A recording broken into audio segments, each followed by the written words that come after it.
Hi guys, CK here at CK Education again, and today I want to share a story with you about a student named Becky.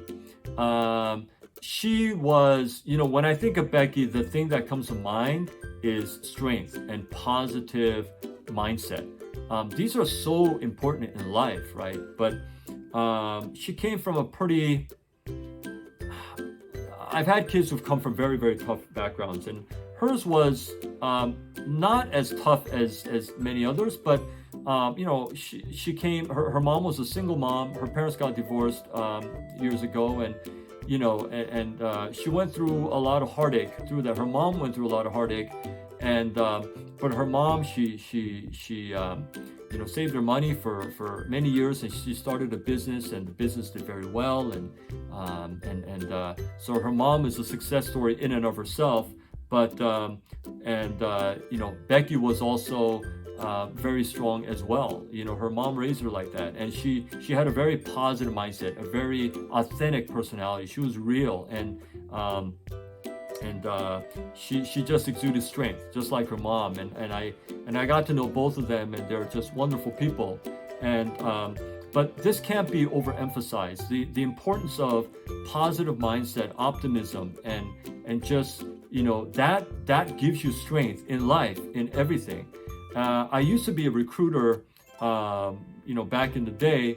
And when I was a recruiter, the number one thing that I looked for when I interviewed people, and I interviewed hundreds of people, when I interviewed them, the number one thing that I looked for was called PMA, positive mental attitude. And there are different ways in which I could tell if someone was positive or not. But that was the number one thing. No matter how good their qualifications, no matter how good they looked on their resume, if I thought they were a negative person or they had a negative mindset, I just didn't hire those people. I'd rather take somebody who's a little bit less skilled, but has a positive mindset, than someone who seems to have a lot of skill but has a negative mindset, because they could end up being poison to the organization. And I met many people like that.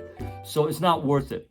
And in your own life and in my own life, it's better to have a positive mindset. We can always think of it as glass full, or half empty.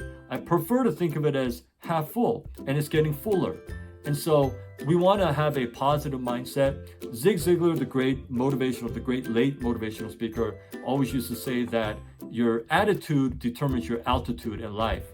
And to a large extent, that is true. It's not the only thing, but certainly your attitude and all the things that you do, how you approach things, how you approach people, how you approach your life. If you approach it with a positive mindset, like Becky did, you just have more strength, you just have more energy, you have more opportunities that occur, and people want to work with you.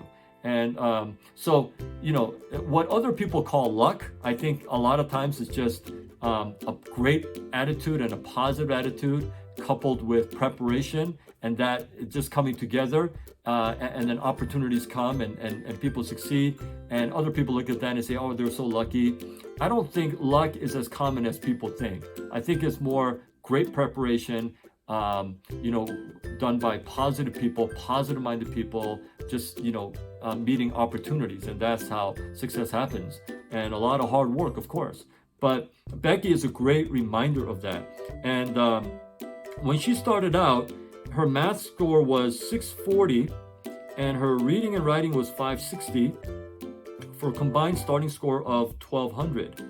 After 24 classes, which is 36 hours, she ended up on a real test. Her math score was 700, and her reading and writing were 620, for a total score of 1320. So she got a 60-point increase in math and a 60-point increase in reading and writing, for a combined total increase of 120 points. She was a very, very busy student. She was involved in a lot of activities. She had very little time, but she had a good GPA. She was a very good student, and that was the score that she got. She was happy with that score for what she was. She wanted to go to a public university here, and that's what she did. She got there. She's doing very, very well. I hear about her from other students, and she's doing well. So I'm very happy to hear that always. And so Becky was just a great example of that. Positive attitude, strength, despite whatever odds you may go through. So keep positive, stay positive, have a positive mental attitude, and always be hopeful and optimistic. And I think that will always serve you better. So I just wanted to share that story. I hope it was helpful to you. And as always, if you're interested in becoming one of my students, go to my website, ckeducation.org, and fill out the SAT Prep application form there. And in the comment section, please write why you think you would be a great fit as one of my students. And I promise that I will read that. I will get back to you, and you will hear from me directly. Okay, so until next time, stay well, and we'll see you later.